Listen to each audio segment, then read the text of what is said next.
من الشیطان الرجیم بسم اللہ الرحمن الرحیم رب اشرح لی صدری ویسر لی امری واحلل عقدۃ من لسانی یفقهوا قولی ولا حول ولا قوة الا باللہ العلی العظیم حسبنا اللہ ونعم الوکیل نعم المولا ونعم النصیر بسم اللہ الرحمن الرحیم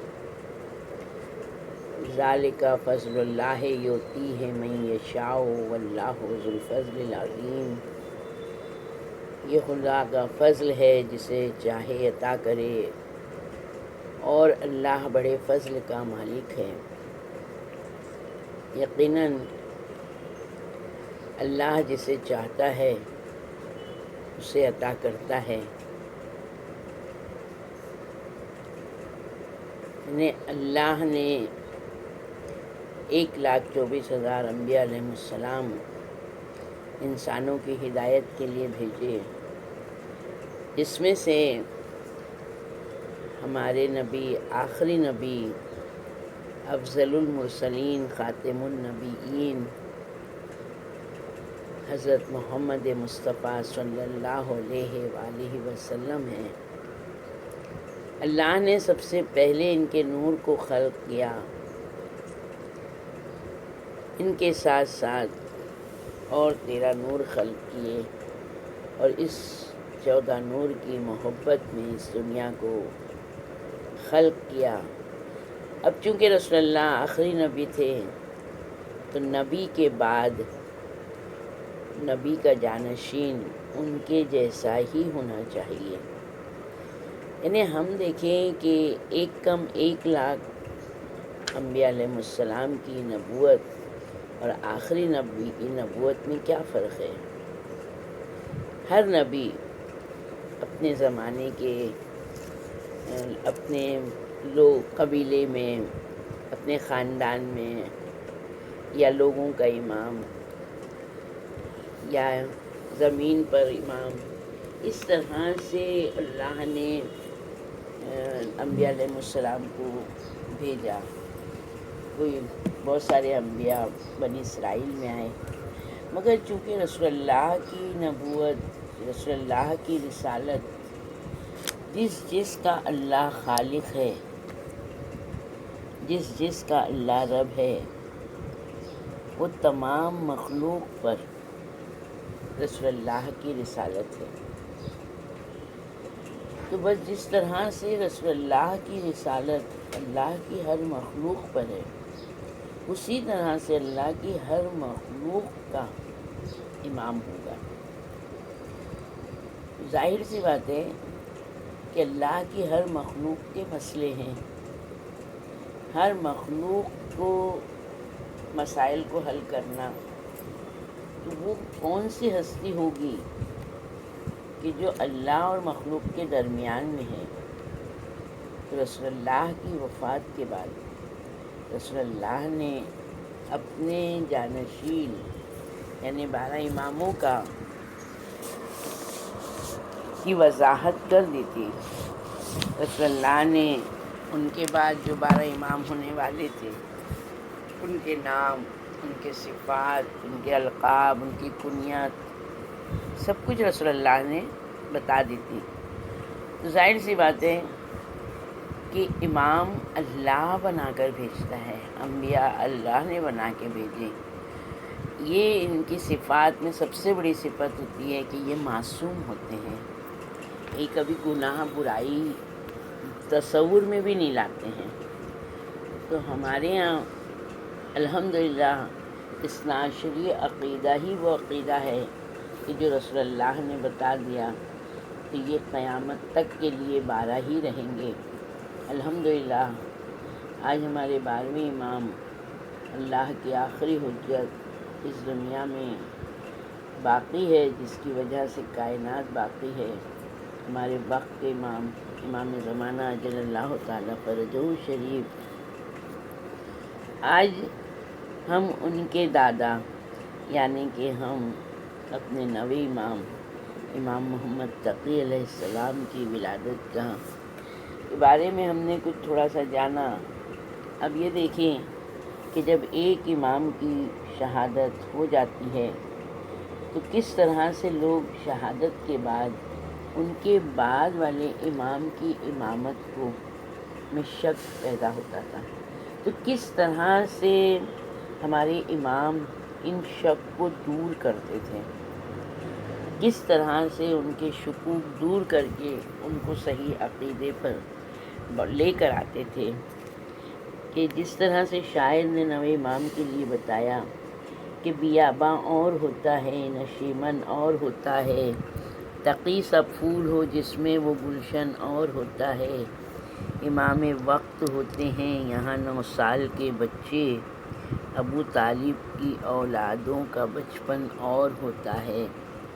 یقیناً امامت اور نبوت وہ منصب ہے کہ اس میں عمر کی قید نہیں ہے۔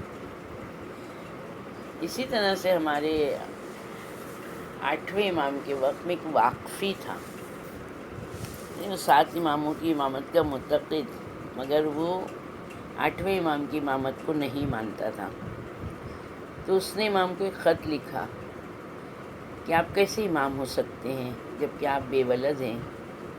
امام نے بہت ہی اس کو غصے میں جواب دیا، تجھے کس نے بتایا کہ میرے ہاں بیٹا پیدا نہیں ہوگا؟ یہ رات اور دن کا سلسلہ اس وقت تک ختم نہیں ہوگا جب تک کہ خدا مجھے ایسا بیٹا نہ دے دے جو حق اور باطل کو جدا کرے۔ اسی طرح سے ابن ابی نصر کہتے ہیں کہ نجاشی کے بیٹے نے مجھ سے کہا تھا کہ تیرے صاحب کے بعد امام کون ہوگا؟ تو اس کا سوال میں نے اپنے امام سے کہا کہ مولا ابن نجاشی اس طرح کہہ رہا تھا، آپ نے کہا میرے بعد میرا بیٹا امام ہوگا، تو کیا کوئی شخص یہ کہہ سکتا ہے کہ بے اولاد ہونے کے باوجود کوئی یہ کہہ سکتا ہے کہ میرا بیٹا وارث ہوگا؟ ظاہر سی بات ہے امام ہیں، امام جانتے ہیں۔ پھر ابن قیامہ یہی واقفی کہتا ہے کہ امام رضا علیہ السلام سے اس نے کہا کہ ایک ہی وقت میں 2 امام ہو سکتے ہیں؟ تو امام نے کہا ہو سکتے ہیں لیکن ایک خاموش ہوگا۔ تو ابن قیامہ کہتا ہے آپ کیسے امام ہیں؟ آپ کا خاموش امام تو ہے ہی نہیں، یعنی کہ معاذ اللہ آپ تو بے اولاد ہیں۔ اس وقت امام محمد تقی علیہ السلام پیدا نہیں ہوئے تھے۔ امام نے فرمایا عنقریب اللہ مجھے ایک بیٹا دے گا جس سے حق اور اہل حق کو ثبات اور پائیداری ملے گی، اللہ اس کے ذریعے سے باطل اور اہل باطل کو ختم کر دے گا۔ اسی سال امام محمد تقی علیہ السلام کی ولادت ہوئی۔ اللہم صلی علی محمد وآل محمد وعجل فرجہم۔ صفوان بن یحییٰ کہتے ہیں کہ میں نے امام رضا علیہ السلام سے کہا کہ مولا جب تک خدا نے آپ کو بیٹا نہیں دیا تھا اس وقت تک تو ہم آپ سے پوچھتے تھے کہ آپ صاحب اولاد بنیں گے، اور آپ کہتے تھے کہ ہاں خدا مجھے بیٹا دے گا۔ خدا نے احسان کیا کہ آپ کو بیٹا دیا جس سے ہماری آنکھوں کو ٹھنڈک ملی، مگر خدا نہ خواستہ اگر آپ دنیا سے چلے گئے تو کون ہوگا امام؟ تو امام نے اپنے 3 سالہ بچے، یعنی کہ ہمارے 9ویں امام کی کنیت ابو جعفر، اشارہ کیا۔ تو صفوان کہتے ہیں میں نے کہا مولا ابھی تو یہ 3 ہی سال کے ہیں۔ تو امام کہتے ہیں کہ حضرت عیسیٰ علیہ السلام نے 3 سال کی عمر میں پیغام نبوت پہنچانا شروع کیا تھا، یعنی امام یہاں بتا رہے ہیں کہ یہاں نبوت میں امامت میں عمر کی کوئی قید نہیں ہے۔ اسی طرح سے علی ابن ابراہیم کہتے ہیں کہ ایک مرتبہ بہت سا ایک شیعوں کا گروہ آیا تھا، بہت سے لوگ اس میں تھے اس گروہ میں، اور انہوں نے آ کے ایک ہی مجلس میں امام سے 30,000 مسئلے دریافت کیے تھے۔ یعنی سوچیں کہ اس وقت امام کی عمر صرف 10 سال کی تھی۔ اسی طرح خیرانی نے اپنے والد سے روایت کی ہے کہ وہ کہتے ہیں کہ میں خراسان میں امام علی رضا علیہ السلام کے سامنے کھڑا تھا کہ کسی نے امام سے کہا میرے آقا اگر آپ کی رحلت ہو جائے تو پھر امامت کس کو ملے گی؟ امام نے کہا میرے فرزند ابو جعفر کو۔ جب اس نے ابو جعفر کا نام سنا تو تھوڑا تعجب کرنے لگا. تو امام نے کہا تعجب کی کیا بات ہے؟ عیسیٰ علیہ السلام کی عمر میرے بیٹے سے کم تھی جب انہوں نے نئی شریعت کا اعلان کیا ہے. اسی طرح حسان بن ثابت کہتے ہیں کہ میں نے امام محمد تقی علیہ السلام سے کہا کہ لوگ آپ کی کم سنی پر اعتراض کرتے ہیں. تو میرے مولا نے کہا کہ اس میں تعجب کی کیا ضرورت ہے، کیونکہ اللہ تعالیٰ نے اپنے نبی صلی اللہ علیہ وآلہ وسلم سے سورہ یوسف میں فرمایا ہے، آپ کہہ دیں یہ میرا راستہ ہے، میں بابصیرت ہو کر اللہ کی طرف دعوت دیتا ہوں. جس نے میری پیروی کی ہے وہ بھی بابصیرت ہو کر اللہ کی دعوت دیتا ہے. یہاں پر اتباع کرنے والے سے امیر المومنین علیہ السلام مراد ہے. اور جب یہ آیت نازل ہوئی اس وقت حضرت علی علیہ السلام کی عمر 9 برس کی تھی. اسی طرح ایک شخص نے آپ سے کہا کہ لوگ آپ کی کم سنی پر اعتراض کرتے ہیں. امام نے کہا اعتراض کی ضرورت ہی نہیں ہے. اللہ نے جناب داؤد علیہ السلام کو وحی کی تھی کہ وہ اپنے بیٹے جناب سلیمان کو اپنا وصی بنائے. اس وقت جناب سلیمان کی عمر بہت کم تھی، وہ بکریاں چرایا کرتے تھے. جو بنی اسرائیل کے جو عابد زاہد لوگ تھے، علماء تھے، انہوں نے کہا کہ ان کو یہ فیصلہ پسند نہیں آیا. تو اللہ نے جناب داؤد علیہ السلام کو وحی کی کہ جن لوگوں کو جناب سلیمان کی وصایت پر اعتراض ہے ان سے کہیے کہ وہ اپنے اپنے عصا پر مہر لگائیں، اور پھر آپ ان سب کا عصا لے کر ایک کمرے میں رکھ دیں اور کمرے کو تالا لگا دیں. جس کا عصا یعنی لکڑی کا عصا جس کے عصا میں سے کوپلیں پھوٹ آئیں گی وہ آپ کا وصی ہوگا. حضرت داؤد علیہ السلام نے جیسا اللہ نے کہا تھا ویسے ہی کیا. سب کے عصا لے کے ایک کمرے میں بند کر دیا، باہر سے تالا لگا دیا. جب صبح ہوئی تو سارے لوگ جمع ہو گئے. جناب داؤد علیہ السلام نے جیسے ہی تالا کھولا تو جو جناب سلیمان کا عصا تھا اس عصا میں سے کوپلیں پھوٹی ہوئی تھیں اور وہ ہرا ہو گیا تھا. جب بنی اسرائیل کے علماؤں نے فقہا نے جب یہ معجزہ دیکھا تب انہوں نے کہا کہ ہمیں خدا کا فیصلہ منظور ہے. اسی طرح سے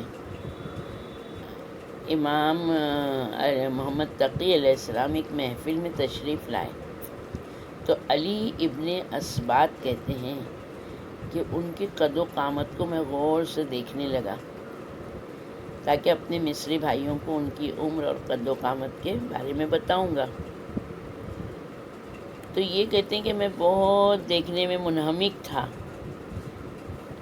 یہ امام بیٹھے اور آپ نے کہا کہ نبوت اور امامت کے لیے عمر کی قید نہیں ہوتی ہے، کیونکہ اللہ تعالیٰ نے سورہ مریم میں فرمایا ہے بسم اللہ الرحمن الرحیم وآتیناہ الحکم صبیہ، اور ہم نے اسے بچپنے میں حکمت عطا کی.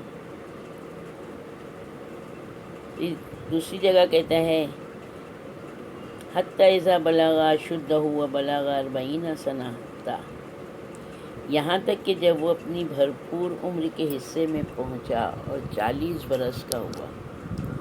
تو ان آیتوں سے معلوم ہوتا ہے کہ خدا چاہے تو کسی کو بچپن میں کتاب و حکمت دے، اگر چاہے تو 40 سال کی عمر میں نبوت عطا فرمائے. تو یقیناً ہمارے امام پیدا ہی امام ہوتے ہیں، امام الہی نمائندہ ہیں. امام کی ولادت اور لوگوں کی ولادت میں فرق ہوتا ہے. تو یعنی الحمدللہ آج غیبت کا زمانہ ہے، جب لوگ امام کے سامنے رہ کے امام بتا رہے ہیں یہ میرا بیٹا امام ہوگا، اور اس کے بعد امام کی شہادت کے بعد میں لوگ اس امام کو ماننے میں اتنے دل و دماغ میں شک رکھتے تھے، ایسے حالات تھے، اور اس میں وہ جستجو کرتے تھے کیونکہ امامت کا عقیدہ نجات کا ذریعہ ہے. تو اس لیے اس منصب پہ جو امام ہیں، جو امام وقت ہیں، ان کی معرفت بہت ضروری ہے، ان پر عقیدہ بہت ضروری ہے، ان کے اطاعت اور ان کی فرما برداری ہم کو کرنا ہم پر لازم ہے۔ آج امام زمانہ غیبت میں ہے، کب ایمان ہمارا رخصت ہو جائے ہم نہیں جان سکتے ہیں۔ اس کے لیے ہم کو بہت دعائیں کرنا چاہیے، اور دعا کریں گے پروردگارہ ہم کو ہمارے امام کی معرفت کے ساتھ، ولایت کے ساتھ ہم کو جب زندہ رکھے تو ان پہ ہی موت دینا۔ ہمارے امام کی خوشنودی میں ہم ہر کام کو انجام دیں، اور امام کے ہم سچے اعوان و انصار میں شمار ہوئیں انشاءاللہ۔ امام کے ہم کو اچھا خادم بنا، امام کی واسطے و صدقے میں پروردگار ہم سب کی روزیوں کو کھول دے پروردگارہ۔